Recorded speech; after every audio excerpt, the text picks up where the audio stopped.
Happy holidays from Haman Nature. Because it's so close to Christmas, I have a present for you. This is a bonus episode from behind the paywall at hamannature.substack.com, and it is a fun discussion I had with a smart friend of mine about the intersection between education, both public and private, and Hollywood. I hope you all enjoy it. Haman Nature, a journey in search of a peaceful and prosperous society with human nature as a guide.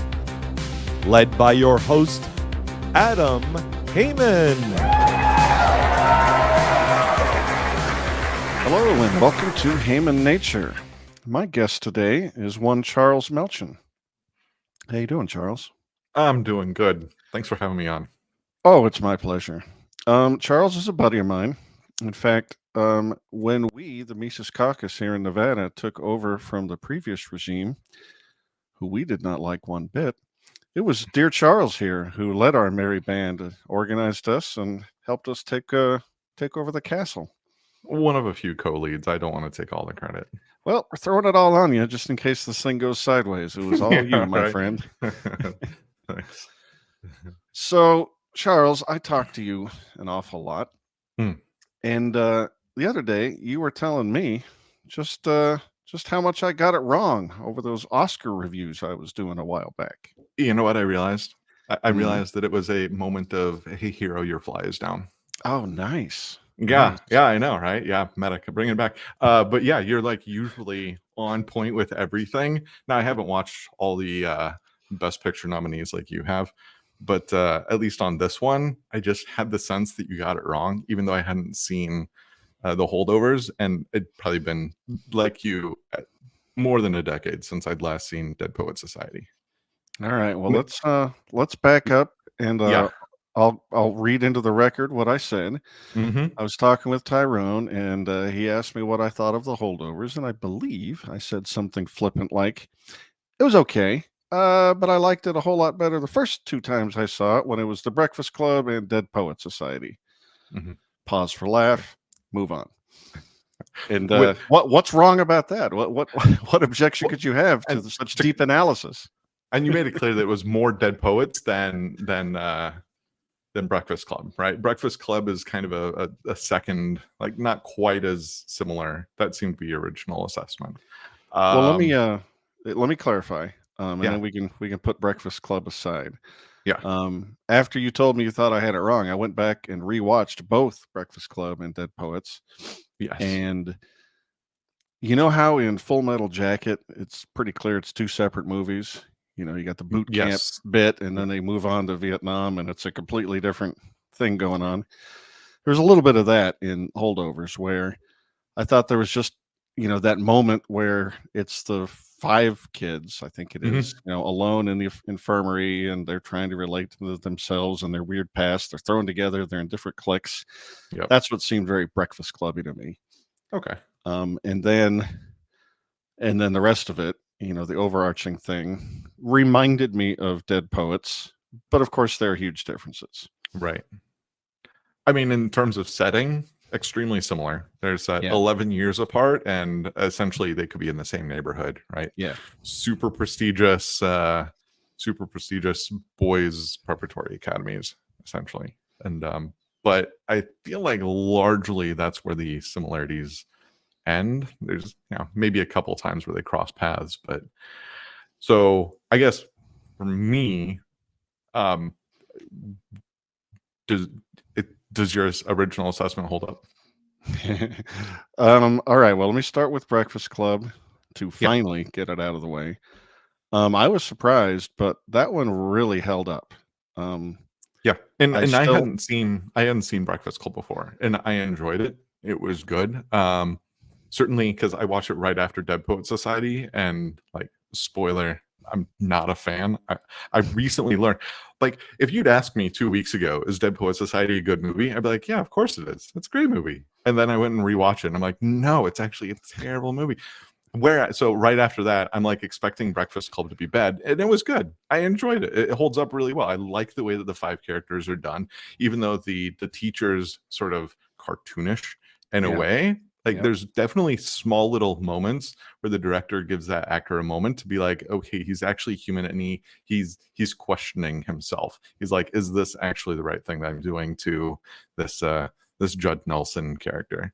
Well, there were a few things that I loved about it. I mean, I thought it's John Hughes movie, and he gets dialogue just great. You know, the interplay between the characters goes all sorts of different fun directions and very entertaining.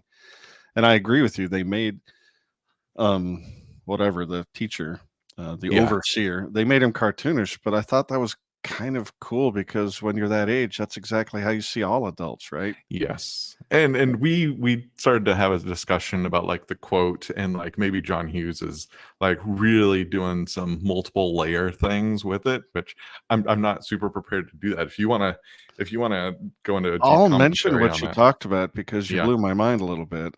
For people who've seen this movie, it starts out with a David Bowie quote, a lyric from the song Changes, and I'll read it. And these children that you spit on as they try to change their worlds are immune to your consultations. They are quite aware of what they're going through. That's the end of the quote. And then if you remember the song, it's cha-cha-cha changes. That's what they're going through. And I never really thought too much about that quote. But then you said there's something really weird that they did in the 80s. They went through the the high tech of making it look like this quote was printed on glass, and then it shatters towards the viewer sitting in the movie theater. Yeah. And after you pointed it out to me, you know, I'm watching the rest of the movie with that frame, and I'm still not sure he meant anything by that. He may not. He may have thought it'd be cool, right? And it's difficult, right? Are we giving him more credit than he's due, sort of thing? Because there's it if you're looking at it through an artistic lens, like if this is using a literary device with this quote and the way he shatters it towards the camera, then it's kind of just being like, oh, here's this cute quote. Bullshit. It's not true at all, sort of thing, right? And he's going to spend the next couple hours just showing how like that quote is a bunch of malarkey. But I don't know if that's actually true.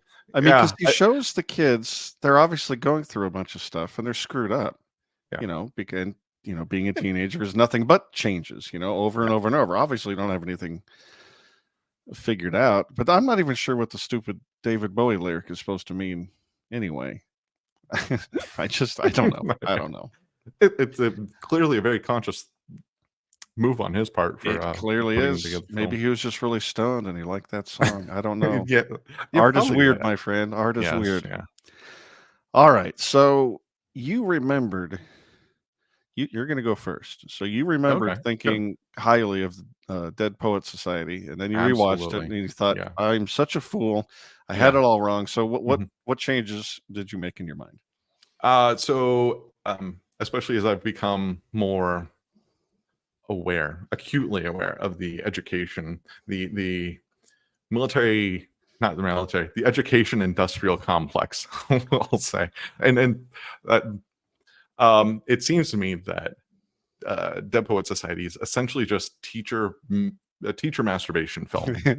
That's all it is. It's, oh my God, look at how amazing this fantastic teacher is. All these kids would be left at they'd just be victimized by their parents and the administrators were it not for this amazing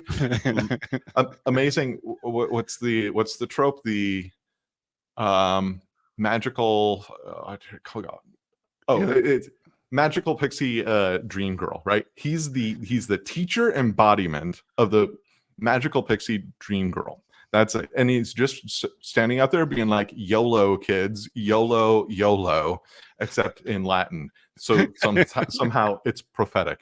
And it annoys, that specifically like really frustrates me, especially because if you look at how the students behave, they never actually even learn this extremely superficial lesson ultimately in the end of the film. Like they all conform when it matters, right? Until that last second when it's purely performative. Oh, good job, you stood up on a desk, good for you. But before that, they lied their asses off because it's what all their peers were doing to get their teacher kicked out of school. Like it seems to me that one thing that he was trying to teach kids, he failed spectacularly at, and they all just conformed, and I don't know, and the whole thing just seems like it frustrated me so much as just trying to wank itself off on how amazing and spectacular teachers are. Well, you said am I wrong? You said a whole bunch there, Charles. I did. All I really took out from it is that you think that the way you say YOLO in Latin is yelp. Yeah, yelp. That's it. All right. I knew when you complained that you thought I had it all wrong, that was the angle you were going to take. Although you did a good job in not tipping your hand, but what else could it be?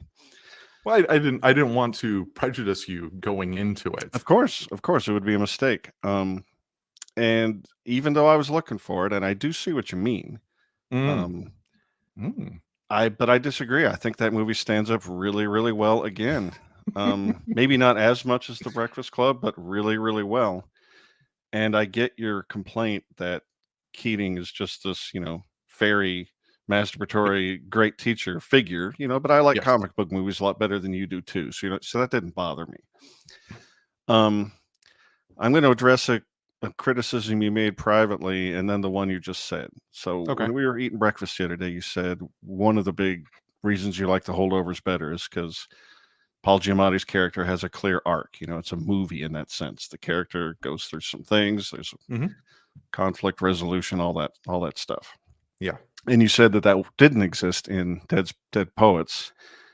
And I agree that Keating doesn't have that arc, but I disagree that there is no arc. I think it's supposed to be all the little individual arcs of the kids who reacted to whatever it was, his class and then the rest of the university, however they reacted. And they all have little bit different arcs, including the tragic one of Neil Perry, who kills himself. Right. Yeah. And I'm going to defend... You presented a comic book version, of why you didn't like the movie, and I'm gonna try and paint a picture where Dead Poet Society makes sense, and a picture of where it wouldn't. Channeling Jordan Peterson, I'm going to recall that civilization can either be too rigid and ossified, such that the individual is stifled and cannot rise to its full potential. His full potential, her full potential, and therefore reinvigorate the civilization, through their lives, as happens in a healthy society.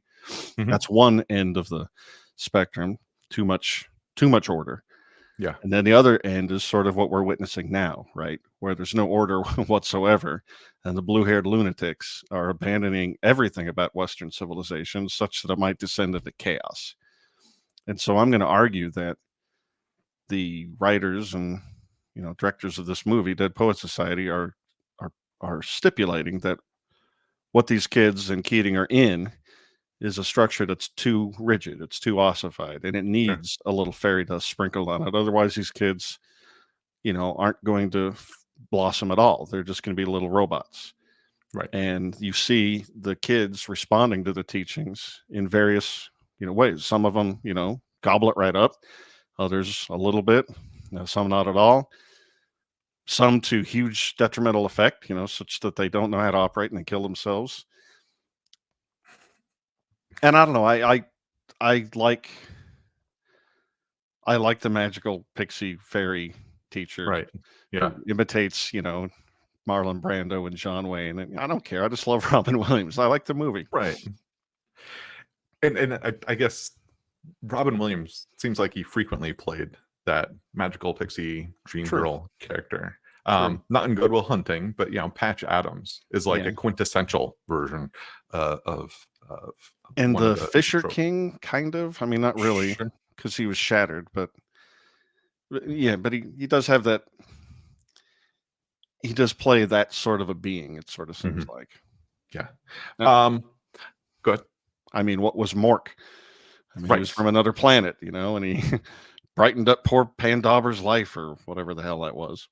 It'd be believable that in real life he was, cut from that cloth more or less, and so it wasn't a huge stretch. And it was wonderful when he would play something from Good Will Hunting, where he needed to step far away from from that center point that he frequently works from. I think of the students, the Charlie Dalton character. Yes. Right. Wonderful character, spectacular character. He's the most rebellious, and he's rebellious, I think, before Keating ever even arrives. I don't think Keating necessarily even, maybe he caused him to go even further than he would have naturally, but like he let him put the mask off. He was always that way. Yeah. He was just like, oh, I can take the mask off with this guy.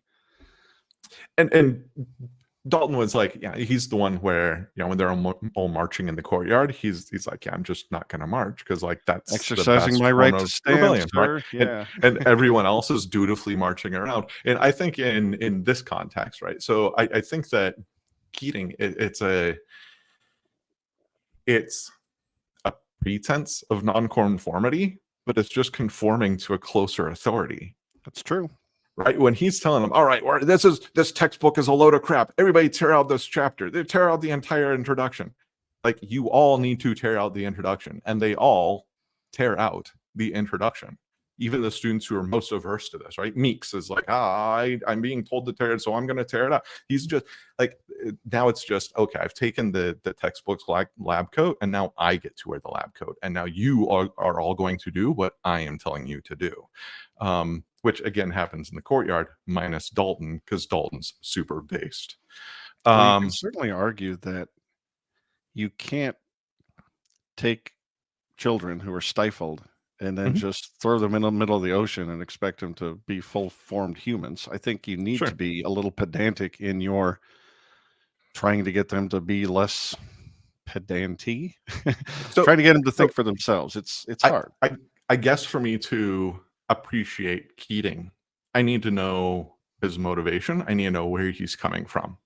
And well, I'll tell you exactly the scene where you can figure that out. It's the Ethan Hawke character who's just terrified of speaking, and magical Pixie Keating sees it right away, sees right into his soul. Oh, right. Yeah, that was a great scene where he finally got him. Yeah, but that doesn't tell us anything about Keating. It does. It tells you what the screenwriter and the director are trying to tell you about Keating. The movie so Keating left another, as far as we know, he left a previous job in England, right? He left his successful job in England where he has the love of his life so that he could go take the exact same job at the school that he went to personally, right? When he was a student. So his love of his life is still back in England across an ocean, and he abandoned her so that he could go teach in Vermont. Not necessarily very noble. Also, the movie is very specifically set in the year 1959, which means that these students are the very oldest baby boomers. They were born in the first half of the 1940s. Keating, how old do you suppose Keating is? Mid-30s? No, I was going to go upper 20s. Okay, could be. Right? So he would have been born in what? He'd been a child during World War II, right? Born during the Great Depression, sort of thing. And I don't. Also, I don't think that Keating's approach to like, hey, isn't nonconformity fun? We very appreciated in post-World War II England. Do you? I mean, maybe I'm wrong about that, but like, I don't know why they chose to set it in 1959. That is a odd choice, especially considering some of the poetry about individualism that was out there at the time, and the ones that the teacher chose. And for me, like, there's this. This is one of the key points that's a major difference between it and the Holdovers, right? They both chose to pick up their film and drop it into a different decade than, very purposefully. And both, especially Holdovers, done extremely well. It being set in 19, super, like, I believe it. Every moment of that film is perfectly set in that era. But you can see how world events are shaping essentially every single character, time and time again throughout. You don't get, the movie doesn't let you forget what's going on in the world, whereas Dead Poet Society seems completely oblivious to what has happened and what is happening. All right, let me push back. I'll grant you that that's a weakness. That's a strength the Holdovers has over Dead Poets, unless you think timelessness is sort of a virtue. But I'll take your point constructively.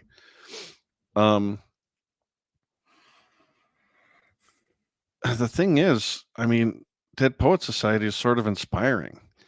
You know, if you let yourself not hate the fact that it's a pixie, there's an eternal truth there that you can take home and hold on to. Don't get so, stulted and rigid that you forget what the purpose of life is. He's got that one quote where he's saying, you come here to learn blah blah blah, math and the sciences. These are all noble pursuits, but that is not why we live our life.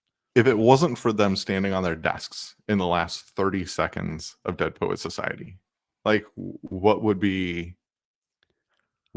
still have this? Would it still ring with the same tone? Oh, sure, because I don't expect children, to come out and be Robespierre or whatever, just because, they had half a semester with the guy. They had the arc that they had, and they were all different. And in the end, they all caved because that's what kids do. That doesn't bother me. The only thing that bothered me about that scene, honestly, it bothered me at the time, and I haven't gotten over it, is the damn desk would fall over, each and every one of them. That bothers me. Even their arcs, right? So their arcs is they're a bunch of 16-year-old boys who figure out that running into the woods and reading poetry together is awesome. It's a question of basic economics, right? Compared to what? Compared to what? What were they? Girls drinking, like all the things that 16-year-old boys really want to do. That was not on offer. Remember, this is a stultified environment. There are no girls. Well, just other found a way by virtue of magical pixie Keating. Yes, right. But he brought girls.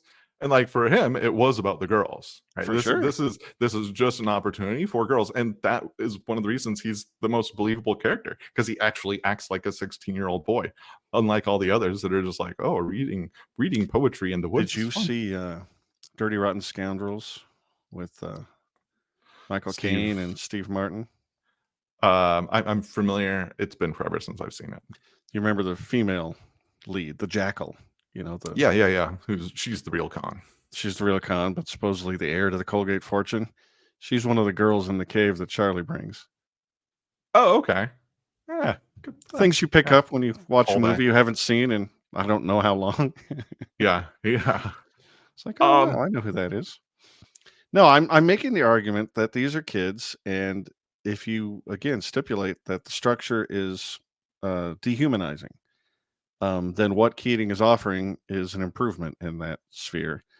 An imperfect one. It doesn't work all the time. It works a little bit, but that's how you make the system a little bit better. But on that exact point, Holdovers does it far better.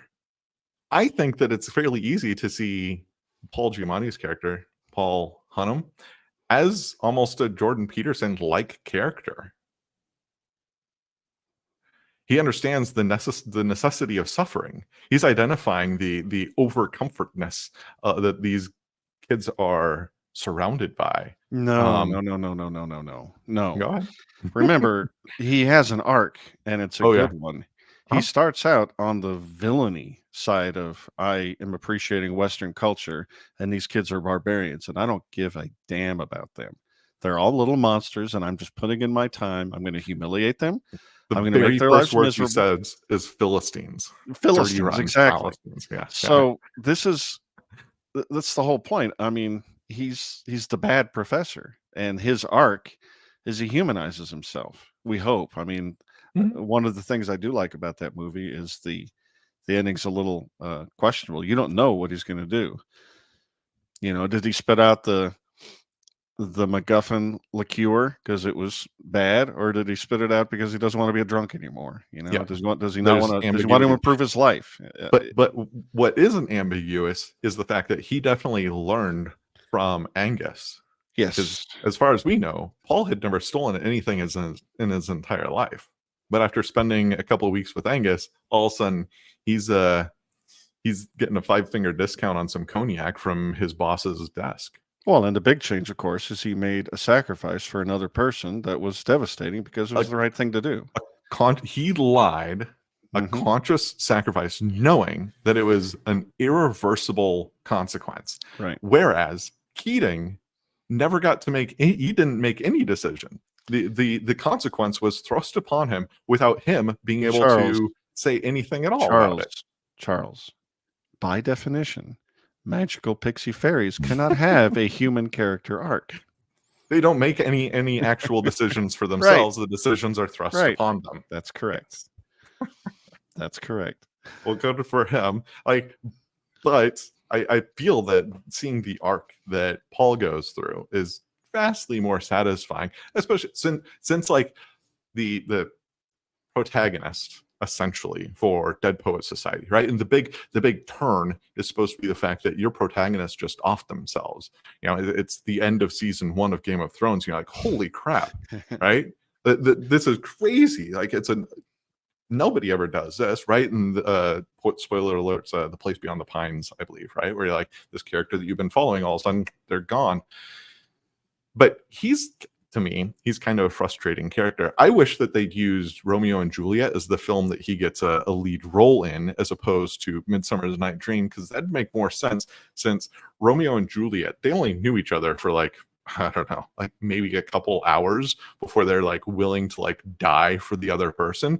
This kid had been like in acting for like at most a couple of months, 6 weeks. Like, how long does a local theater thing happen before he's just like, I've decided what I'm doing with the rest of my life? And his dad, who in 1959 would have almost certainly served in World War II, is gonna he's just like, no way. And to me, like, again, the writer of this being like, what's the most worthy undertaking that an individual can go through? Oh, I know, it's to become an actor. It's to get involved with Hollywood. Yes, this is, and for any parents who dare to get in the way of their kid wanting to become an actor, I just find frustrating, especially since it's like, well, medicine. I disagree. Acting. Okay. I disagree that the point has to be that acting is the most noble thing. Sure. I don't think that matters. It could have been plumbing. The point is the kid wanted to make his own decisions. But I'm going to concede something. Well, it was a stupid decision, and Fine. One that you're right in that he'd probably glom onto almost anything, but he still was completely unable to like talk to his dad about it. He was broken. He was broken by his father. His father was a monster. His father was the most cartoonish caricature of overbearing father. Not that they don't exist, right? And then but they do exist. That's the whole thing. Completely silent mother. Yes. When you're making a show about archetypes, that's not a weakness. You just recognize that they're like the teacher in Breakfast Club was clearly an archetype. He wasn't a real, human being. For as much as all the students started out as like perfect tropes, they all like take the time to move away from those tropes. Whereas I found all the children in Dead Poets were all very, very different. Yeah, I mean, they were the characters. They were the ones that had arcs. But I will concede a couple of things. Yes, I know you don't like magical pixie the rest fairies. of them. No, but like there's those three. Right? They have distinct personalities. I feel like they all do. They're just not all as developed. I mean, like the guy who was a turncoat. That's a real archetypal person. The redhead. Meeks. Not Meeks. Meeks was the other one. It doesn't matter. Sure. But there are some scenes that weakened that movie. I thought it was gratuitous and pointless to show that he had a betrothed or a wife or whatever, a girlfriend overseas. Sure. That was a scene that just didn't need to happen. And I also hated that it was Midsummer Night's Dream because the scenes and the dialogue are impenetrable. I just didn't care. I think Romeo and Juliet would have been a much more appropriate, There'd be a little bit of parallel with the character, at least. They'd be the right age. And I don't know Puck well enough to be like, well, obviously Neil Perry is almost the exact same as Puck and such and such. I will never know. I will never know because that character is impenetrable. The dialogue is awful. I just don't care. Yeah. But other than that, no, I think you gotta stick up your bum there, Mr. Melchin. I'm okay with that. I think it's a fine movie. I loved it as a kid. I still love it. I think it is the education equivalent of Top Gun. I think Dangerous Minds, Mona Lisa Smile, Freedom Writers, Stand and Deliver, Lean on Me. It's a whole genre of, oh my God, aren't teachers amazing, right? I learned the Michelle Pfeiffer one. Dangerous Minds. That's it. I see your point. I learned when I was in the military, right? I learned that the Navy SEALs, the primary purpose of the Navy SEALs, it's not to run over into go into some country that we don't have permission to be in and to assassinate some guy. That's not their primary purpose. That's a lovely purpose, but it's actually secondary. The primary purpose, recruitment. Absolutely. You goddamn right. So that you can make crappy Charlie Sheen movies and everybody sees it and they're like, oh my goodness, I want to be, I'm going to go kill, you get them all hyped up, all these empty-headed 16, 17, 18-year-olds that want to run off into some jungle and murder a bunch of people. That's all it is. It's a bunch of military recruitment. That's their primary purpose, and that's the exact same thing that's true for all of these silly movies. It's just teacher recruitment. It's educator recruitment. That's all it is, and it's hollow and weak, and Dead Poet Society lies right in the center of that genre. Charles, could you please point on the doll to where the teaching everywhere, right? Okay, let's go into how many kids get abused by teachers each year. Let me ask you a question. Have you ever seen The Emperor's Club? I don't believe so. Kevin Kline flick. I was reading about Dead Poets a little bit, and that movie got mentioned. And I wish I'd taken the time to have us both watch it, because I think it's apropos, because I think, according to the description, it's kind of the flip side of Dead Poets, where the kids are a little too loosey-goosey. And Kevin Kline is an antiquities teacher, or maybe a philosophy teacher, something, who's teaching them the virtues and values of Western civilization, and they need it, right? They're a little too, I don't know what year it's set in, but a little too hippy-dippy, and they need some structure. And but still, it's the teacher comes in and he makes all these kids better. Well, no, because I think, again, I'm talking out of my butt. I haven't seen the movie, but he would be an embodiment, not of a magical pixie, but the embodiment of the institution. These are real things that each and every teacher on the faculty would be able to do that, right? What we are is an institution that imposes these values. That's what we're here for. What values do we impose?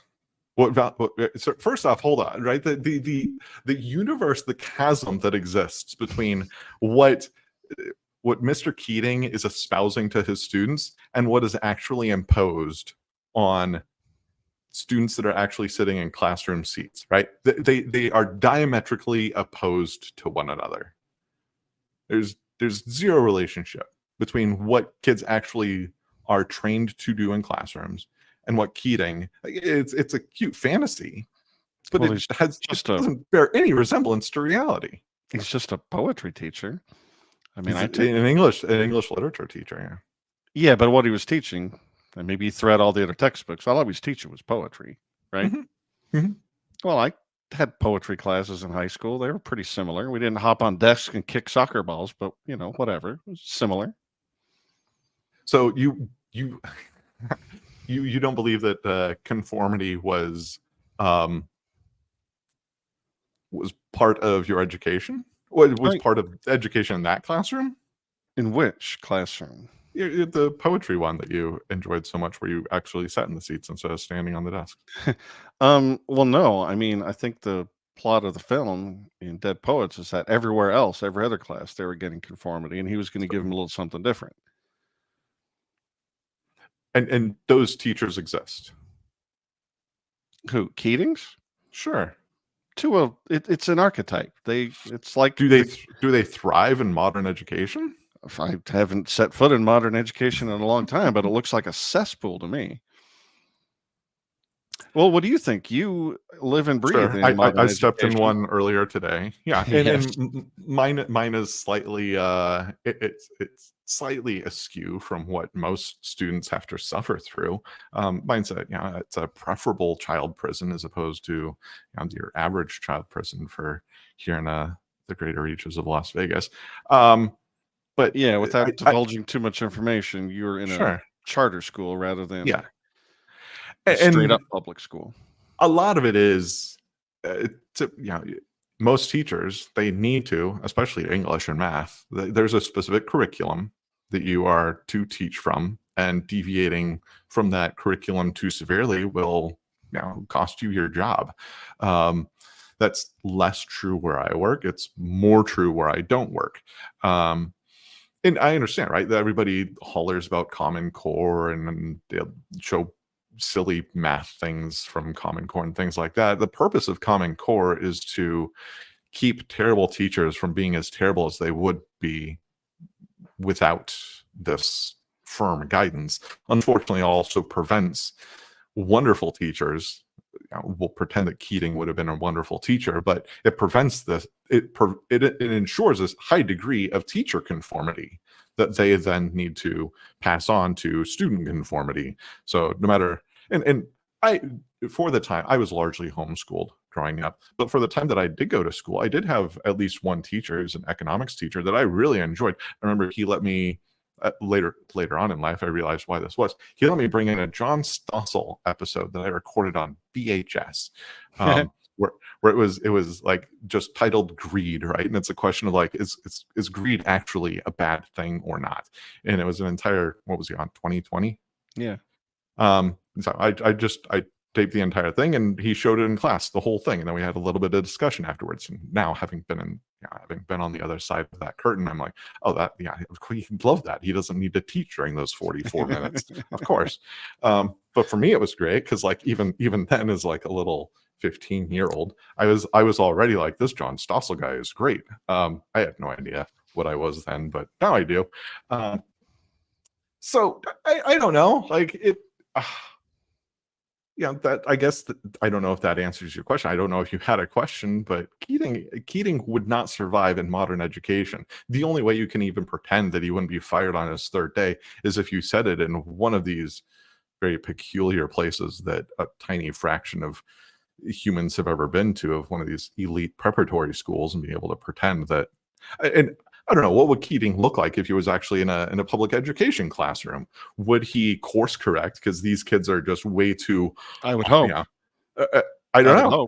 I either need a prequel or a sequel, but like Keating, we don't know nearly enough about his motivations. And the interesting thing is, if you look into the character that Keating is based off of, he was a teacher at a school in Tennessee.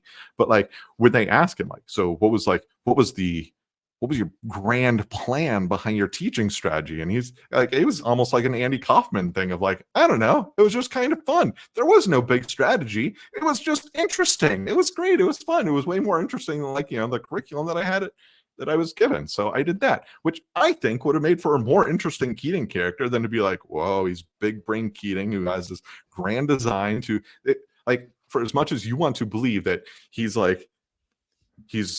thinking, Keating's not playing 4D chess, or at least the character that Keating is based off of wasn't playing 4D chess. I don't think you're representing students. I don't think you're representing the plot. Well, that one thing, he analyzes Keating or Perry, the Ethan Hawke character. Well, Perry's easy to identify. I mean, I don't think I think he's playing checkers. It's not that he's a genius.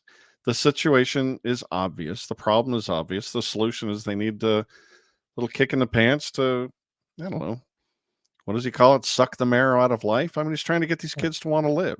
YOLO. Yeah, YOLO. It's Latin.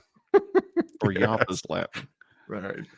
Whereas I think the Holdovers, like Holdovers, whether it's art or whether it's just entertainment, I think I want to believe will hold up a lot better, even though like Dead Poet Society did 5 times the box office returns of Holdover, and that's not even adjusting for inflation. I liked a lot about the Holdovers, but I think my favorite thing is the fact that the prosthetics department kept switching his wonky eye from one to the other. And I don't know if that's even true. Yes, it is. In his left eye. It's in his left eye. That is not true. You watch it again. They keep moving it around. Do you believe that Holdovers is a rehash of Dead Poet Society? No. After having rewatched. Okay. No, that you caught me out on my flippant remark. That was totally unfair. It's a product of memory, right. It was a similar setting. It was a similar, set of characters. You'd said no, they're completely different movies. You said it had been 30 years since the last time you watched Dead Poet Society? Yeah, I mean, I saw it a couple of times when it came out. You're forgiven. Yeah, but I don't back off on reading my parenthetical here. It holds up surprisingly well. Dead Poets? Yeah, okay. I think so. It's like Holdovers is more down to earth. These are obviously more real people. Yes, and it's not 16-year-olds that fall in love with poetry. Yeah, I mean, there's again, the only word I can use is archetypal. These characters are supposed to stand for something. They're not supposed to be actual flesh and blood 3D, characters. Whereas I think the characters in Holdovers are remarkably I agree. real. I agree.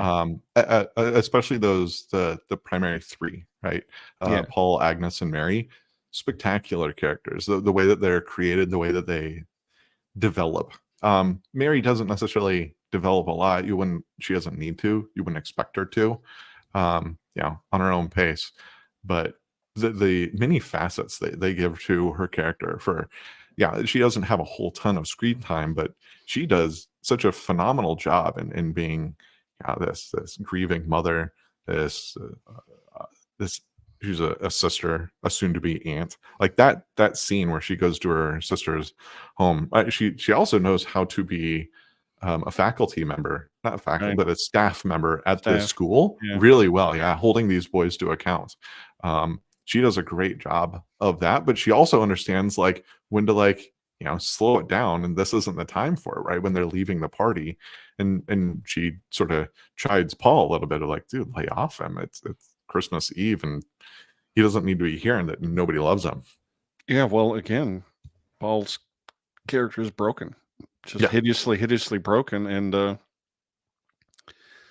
I mentioned it as a point of praise that the ending's a little ambiguous, but it's also a little frustrating. The thing about comic book movies with Pixie Fairies is you get the point. It's sort of, you smashed over the head with it. And I was a little frustrated because the characters are so human. It's almost day in a life, right? You're not getting a specific set of moral instructions. You're getting some hints, and you got to put it together, but you really do wonder how well the lessons took. Is he going to go to Greece or wherever he was supposed to be going to do his monograph, or is he just going to slip into cynicism again because he didn't really learn that much? I don't think he's going to Greece. He needs to find another job. I think he's going to be a fry cook. He needs to be something, almost anything else, but it'll be good for him. If he does, the philosophy professor in Atlas Shrugged, when he shrugs and doesn't teach anywhere, he goes to be the best fry cook in the, in some roadside diner somewhere. Yes. Yeah, it's just nothing, but he's excellence. He's steeped in the virtues of what it means to be a good human. So he does that. I don't know if Paul Giamatti's character can do that. No, Paul Giamatti's character is completely unable to connect with anyone, right? There's that moment when he's under the mistletoe and she kisses him on the cheek. And by the way, that moment follows 2 seconds after Angus gets kissed by Elise. Neither of the guys instigate those kisses. The girls instigate the kisses, and Agnes reacts in a manner that you would expect, and Paul's character reacts kind of how you would expect Paul to react, right? He's almost he's taken back by it, and he immediately starts talking about when mistletoe is referenced in some ancient literature sort of thing. That's massive defense mechanism. Yeah, absolutely.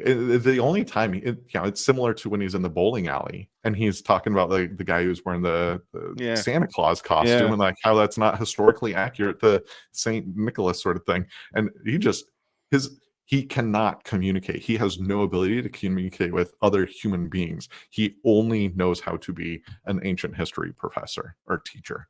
And it's not like he can talk about ancient history either. The only way he can do it is pedantically. Right. Which nobody likes. Yes. Nobody will ever like that. Unless he finds a room full of it's similar to libertarianism, right? Unless you find I was just about to say that. Yeah. Yeah. This entire conversation is based off of me being pedantic and being listen, I think your assessment of this one specific movie is off by about 4 degrees, sir. Well, we're gonna fight about those 4 degrees. God damn it. You gotta go 4 hours that we can set aside. Yeah, no, absolutely. But they do such a phenomenal job showing his inability to communicate, to connect and communicate, right? He's trying to. He goes into that bowling alley and he sits down for a drink and he wants to strike up a conversation with these gentlemen. He has no idea how. And him being jettisoned from that school is the first step in him actually becoming a human, because right now he's just an ancient history teacher who doesn't know how to be a human. Hey man, the epilogue might have been shot 15 minutes after the final scene as he pulls over at the side of the road over a bridge and just jumps off. Yes, that's a possibility because we don't know. He may have zero savings. This possibility of moving in Greece could be zero. He has the potential. Actually, his pay probably wasn't that very much. Yeah, his student came up, ended up being a coworker, ended up being his boss, and in that time, he's just been a teacher that entire time In with that zero time, credentials. I Yes, think he says he was hired as an adjunct professor, and I don't think he ever got a raise right. because Yeah. the institution has him over a barrel. Yes, they know that there's nowhere else he can go, Yeah. which is quite a bargain. And if you can find some faculty like that, absolutely. There are some downsides. I think the plot points No, out. exploitation and darn near indentured servitudism is an ideal economic system. One question I have for you, a couple of them actually. Well, the primary one is, why do you suppose they chose the Newlywed Game? Like, it wasn't accidental, right? Like, there's a reason. When was the Newlywed Game? When did Every it time. premiere? Oh, it Like, may have been the historically. #1 rated. I'm not sure about Like, that. it might have been just a super popular show in that year. Sure. Yeah. But it definitely also had the ability to cross, cultures. Anybody can Yep. watch that show and know what's going on and sort of bond over it. So there's probably some of that. It was pretty new at that time. It came out in 66. That makes sense. And this is 70? 71, 70? At the very end of 70. Yeah. Okay. So yeah, maybe it was just wildly popular right out of the gate. And so they just chose, whatever happened to be the most popular show in 1970. I was hoping it'd be more than that, right? So like similarly, the very first thing that they show after like the perfunctory setting, the establishing shots of the campus, a couple of which were like, there's a couple moments that like are almost Wes Anderson-y in how they're framed with like this house sitting on perfect white sheet. It's almost like artificially sat there with it perfectly framed within the shot. And then there's just one moment in the kitchen where there's like a noticeable Dutch tilt to the shot that I'm not sure why for that. Maybe it was a second unit director or something like that, but both Mary and Paul are in the shot, so I wouldn't think so. And sorry, anyhow, but the first shot is of a book, Fear Strikes Out, which was a movie from the late 1950s, a book and a movie. It quickly got turned from a book into a movie of a baseball player who suffered mental health problems as identified at that time. And mental health probably wasn't as prominent in 1959 as it is today. But of a guy who suffered from mental health problems, had a very domineering father who just was like, baseball, baseball, baseball, baseball. It was almost like Mr. Perry, right, from Dead Poets Society. Only it was for baseball instead of going into medicine. And the guy had nervous breakdowns or whatever, but ended up being a successful Major League Baseball player. But so that's what Fear Strikes Out. And the first shot, that's very prominent in that shot sort of thing. It's that and a pipe essentially. And that's probably not accidental, especially since mental health is touched on a couple times later on. And so I assume that with the thought that seemed to go into using that very specific book, that they wouldn't use the Newlywed Game accidentally, or you look and be like, what are the 5 or 10 most popular shows in 1970, and then let's choose from that basket of 10, maybe for a reason. But again, maybe it's just the whole John Hughes thing with the quote of just like, we thought it'd look cool, so boop, sort of thing. I'm sure most of it had to do with it was plausible for the time period, and it was something lowest common denominator, so that people in different strata can have something to talk about. But I'm more interested by the book that you mentioned because A, that's really interesting. But B, and more importantly, it allows me to say that you are a fabulous nerd. I want to believe that the person who made this film like put a lot of thought and effort into it. Well, they did, but you totally missed the point of the shot. It's all about the pipe, and you didn't study that thing at all. Okay, If you had, no, you'd have known that it would have come from the ancient Denmark. I don't know. Yeah, right. Yeah. I missed the pipe because it was only a normal tobacco pipe.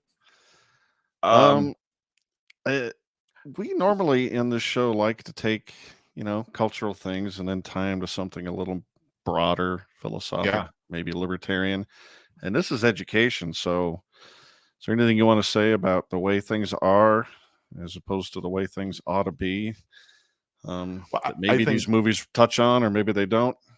I think that things like Dead Poet Society and Dangerous Minds and films like that are used as just sad propaganda by teachers unions to justify their insane asks. Go ahead. But Charles, how am I going to get through to these kids? I know. So when you look at the disconnect right now, Chicago, they're preparing to have a negotiation with their teachers union. The teachers union apparently wants an annual 9% raise. Right. The average salary for a teacher in Chicago right now is $93,000. That's awesome. It is. Yeah. They're well worth it. I mean, the results speak for themselves. You know what? Well worth it. The fact that 26% of their students are proficient in ELA, really, really astounding. They earn every dime of that $93,000. I'm going to make a large wager on the don't and say it's a measurement problem. I think it's less. I think it's lower than that. Well, when it comes to math, 18% of students are proficient in math. And in addition to wanting to go from $93,000 a year to $144,000 a year over the course of 5 years, 140. So if you're married to a teacher, you and your spouse would be making $290,000 a year. And yet at the same time, we're supposed to be like, boo-hoo, these poor underpaid teachers. You know what the median income is in Chicago? It's about $40,000 a year. So they're already making 230% of the median income as a teacher, who, by the way, only works roughly 180 days a year, whereas the normal employee works closer to 250 days a year. That's even with 10 days off. Oh, speaking of time off, right? They're wanting 45 days of paid leave. So as opposed to working 180 days a year, they want to only work 135 days a year. And Chicago's not unique in this respect. Like the average teacher here in Clark County, they make 186% of the median income for Clark County. And so like my thought is, because the Clark County teachers here, they're frequently threatening to strike, as teachers are always doing. I want to just go out with a picket sign amongst them that just says the median income of a Clark County employee. That's it. Doesn't say anything else, right? And see the loathing, like the backlash that I would get from everybody else on the picket line. They don't want that number to actually be spread. They don't want people to know that they make $67,000 a year, whereas the median income in Clark County is $36,000 a year.